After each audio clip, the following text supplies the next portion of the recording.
Mary I of England, often referred to as Bloody Mary, ruled from 1553 to 1558. Her short reign is frequently overshadowed by the moniker that evokes images of ruthless persecution and religious intolerance.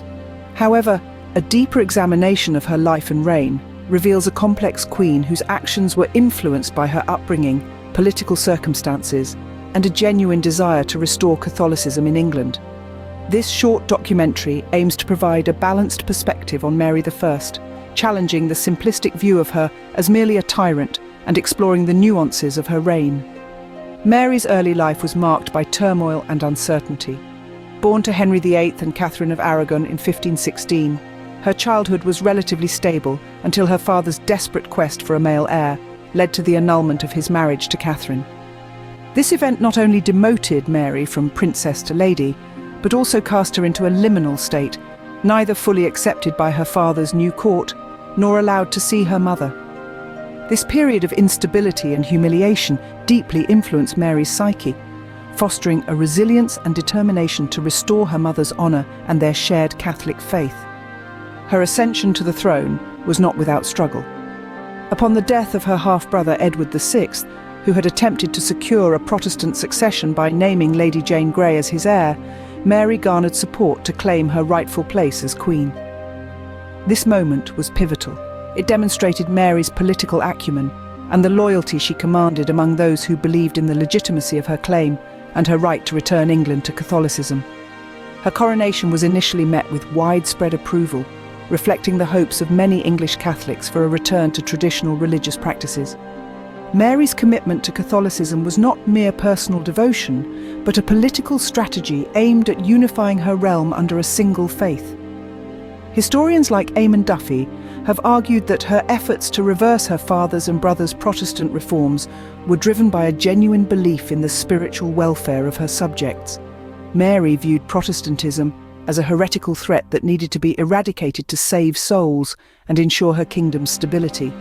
This perspective, while harsh by modern standards, was in line with the religious intolerance common in Europe at the time.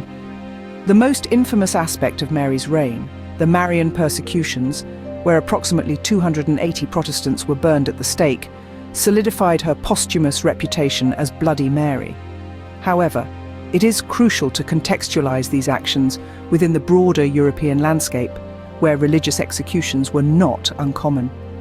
While the brutality of these executions cannot be excused, they were part of a broader effort to reassert Catholic orthodoxy and suppress what was seen as dangerous dissent. Biographer Anna Whitelock notes that Mary's measures, though extreme, were motivated by a genuine, albeit misguided, desire to protect her realm's spiritual integrity. Mary's marriage to Philip II of Spain was another significant aspect of her reign. This union was intended to solidify England's alliance with the powerful Habsburg Empire and reinforce Catholicism. The marriage was unpopular domestically, sparking fears of Spanish dominance and leading to rebellions such as Wyatt's Rebellion. Despite these challenges, Mary remained resolute, viewing the alliance as a means to secure England's position in European politics and bolster her religious agenda. This decision, though politically astute, contributed to her unpopularity and the perception of her as a monarch out of touch with her people's desires. Mary's reign also saw significant attempts at administrative and fiscal reforms. Her efforts to address the economic issues inherited from her predecessors included measures to improve coinage and reduce inflation. While these initiatives were overshadowed by her religious policies, they reflected a monarch concerned with the practical governance of her kingdom. Her attention to administration challenges the notion that her reign was solely defined by religious persecution and highlights her broader responsibilities as a ruler. Mary's legacy, often overshadowed by her half-sister Elizabeth I, deserves a more nuanced understanding. While Elizabeth's long and relatively peaceful reign has been celebrated, Mary's efforts to restore Catholicism and navigate the complex political landscape of 16th century Europe have been unfairly vilified. Historians like David Loades argue that Mary was a conscientious ruler whose policies, though severe, were driven by a sincere belief in their necessity for the salvation of her subjects and the stability of her kingdom. In conclusion, Mary I's reign was a product of her times, shaped by her personal experiences, and the broader religious and political currents of the period. To view her solely as Bloody Mary is to overlook the complexities of her character and the context of her actions. A more balanced perspective recognizes her as a determined queen who, despite her harsh methods, sought to restore and protect the faith and governance of her realm. Understanding Mary's motivations and the challenges she faced allows for a more empathetic and comprehensive view of her reign, moving beyond the simplistic vilification that has long defined her legacy. Thank you for joining me on this gentle psychoanalysis of Mary I of England. If you enjoyed this documentary, please like and share the video with other royal enthusiasts.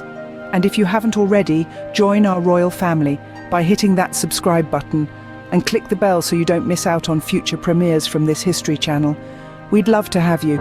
Until next time, keep loving history and stay curious.